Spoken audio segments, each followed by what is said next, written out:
Hello నమస్తే. Welcome to my channel Dhaniyakula Padma Tulasi. ఉసిరికాయతోటి మనకి ఎన్నో ప్రయోజనాలు ఉన్నాయి కదా! అది ఈ సీజన్‌లో దొరికే ఉసిరికాయతోటి మనం క్యాండీ ఎలా చేయాలో సంవత్సరం అంతా నిల్వ ఉండేది చూద్దాం. ముందుగా ఒక పావు కిలో ఉసిరికాయలు తీసుకొని వాటిని శుభ్రంగా కడిగేసి కుక్కర్‌లో ఆవిరి మీద ఉడకబెట్టాలి పావుగంట సేపు.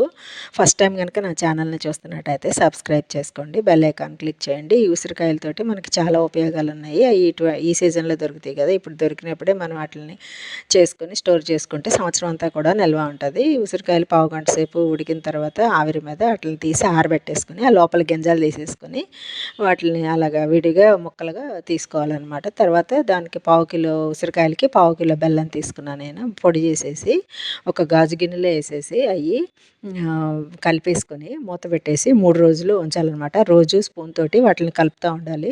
అలాగే ఈ ఉసిరికాయతోటి మనకి చాలా ఉపయోగాలు ఉన్నాయి. మనకి రెసిస్టెన్స్ పవర్ చాలా పెరుగుతుంది. దీంట్లో సి విటమిన్ ఎక్కువగా ఉంటుంది. కళ్ళు చూపు కూడా బాగా కనపడుతుంది. అందుకని ఈ ఉసిరికాయలు దొరికినప్పుడే మనం మురబ్బాలాగా, స్వీట్లాగా, జామ్‌లాగా, ఇలాగ క్యాండీలాగా పచ్చడి చేసుకొని సంవత్సరం అంతా కూడా నిల్వ చేసుకొని రోజు కొద్దిగా తింటే మనకు ఆరోగ్యం కూడా చాలా బాగుంటుంది.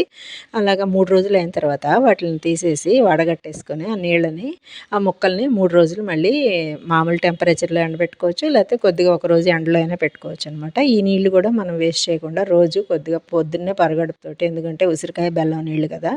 అవి చాలా మంచిదనమాట తాగితే. అవి కూడా అలా తాగొచ్చు. ఈ కొద్దిగా 2, 3 రోజులు అయినాక ఎండిన తర్వాత వాటిని మనం తీసేసి గాజు సీసాలో కొద్దిగా బెల్లం పొడి జల్లేసుకొని స్టోర్ చేసుకుంటే సంవత్సరం అంతా కూడా ఉంటుంది. రోజు ఒకటి తింటే చాలా బాగుంటుంది. కొంతమంది బెల్లం కాకుండా పంచదారతో కూడా చేయొచ్చు. నేను బెల్లంతో చేశాను.